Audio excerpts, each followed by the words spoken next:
Junge! Wir heilen!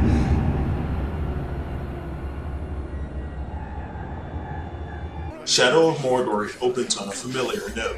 The main character, Talion, loses his family, which sets him on a railroad track called Revenge. The twist is, he actually died alongside his family. One failed summoning ritual later, and Talion is brought back to life, but is sharing his body with the elf wraith Celebrimbor that the Black Hand meant to summon for himself.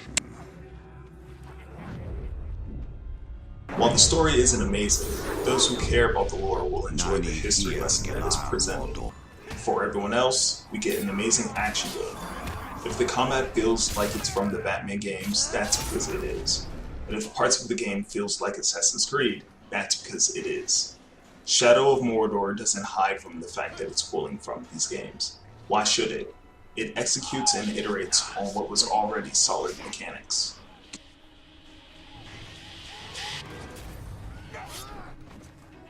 While the combat is amazing, the violence did knock on the door of being gratuitous more often than I would like.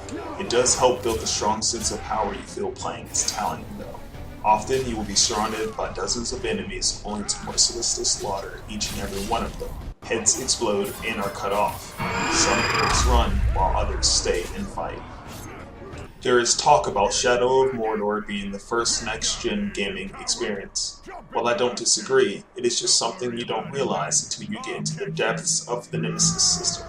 The point of the Nemesis system is to give the Urks that happen to escape your blade or kill you a memory bank. So when you eventually cross paths with them again, they will mention your previous battle and how they will kill you again or will lose this time.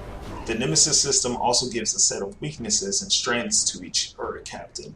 You'll run into captains that have a fear of fire or Caragors and will react appropriately when those elements are introduced. On the opposite end of the spectrum, some captains will become stronger when burnt or attacked by a Caragor. This all leads to you building a relationship with the Urk captains and having to change up your attack strategy on the fly. Shadow of Mordor is a great game and a good change of pace for those of you who are still stuck playing Destiny. It took me around 20 hours to complete, and that's including the side missions to build out your weapons. If you enjoyed the video, hit the like button. If you want to see more things like it, hit the subscribe button. I plan on making a lot more videos, and things are only going to get better as time moves on. Thank you for watching. Let me tend to your wounds, Ranger. I'm sure we can make them bleed a little more.